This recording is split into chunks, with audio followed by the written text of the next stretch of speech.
YCP హయాంలో మద్యం కుంభకోణం కేసులో కీలక పాత్రధారిగా అభియోగాలు ఎదుర్కొంటున్న కసిరెడ్డి రాజశేఖర్ రెడ్డి సిట్టు విచారణకు హాజరు కాకుండా సాకులు చెబుతున్నారు.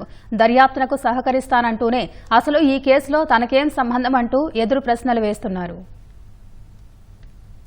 జగన్ జమానాలో నాటి ప్రభుత్వ పెద్దలకు లంచాలు చెల్లించేందుకు అంగీకరించిన వారికి మద్యం సరఫరా ఆర్డర్లు కట్టబెట్టడం, వారి నుంచి ముడుపులు వసూలు చేయడం వంటివన్నీ కసిరెడ్డి రాజశేఖర్ రెడ్డి అలియాస్ రాజ్ కసిరెడ్డి నిర్వహించేవారని సిట్ దర్యాప్తులో తేలింది. ఈ నేపథ్యంలో ఆయన్ను సాక్షిగా ప్రశ్నించేందుకు మార్చి 28న విజయవాడ కమిషనరేట్లోని సిట్ కార్యాలయానికి హాజరవ్వాలంటూ దర్యాప్తు అధికారి నోటీసు ఇచ్చారు. దాన్ని ఆయన బేఖాతరు చేశారు. మార్చి 29న మరోసారి నోటీసులిచ్చినా స్పందించలేదు. రివర్స్ లో సిట్ అధికారులకు ఓ అడ్డగోలు మెయిల్ పంపారు. ఏపీ ప్రభుత్వంలో తాను ఐటీ రంగ సలహాదారుగా పనిచేశానని, ఎక్సైజ్ కేసుతో తనకు సంబంధమేంటని ప్రశ్నించారు. అసలు ఈ కేసులో తనకు నోటీసులు ఇవ్వటానికి నిర్దిష్ట కారణాలేంటో చెప్పాలన్నారు.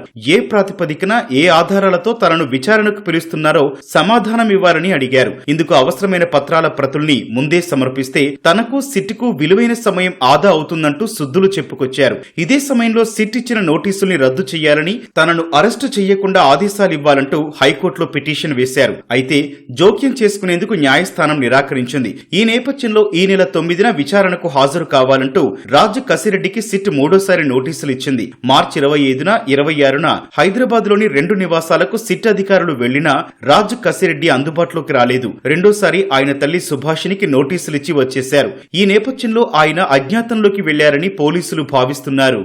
జగన్ జమానాలో మద్యం సరఫరా కంపెనీల నుంచి లంచాల వసూళ్ల నెట్వర్క్ రూపకల్పనలో వైసీపీ కీలక నేత కుమారుడు మాస్టర్ మైండ్ అయితే, దాన్ని అమలు చేయడంలో రాజ్ కసిరెడ్డి కీలకమని సిట్ గుర్తించింది.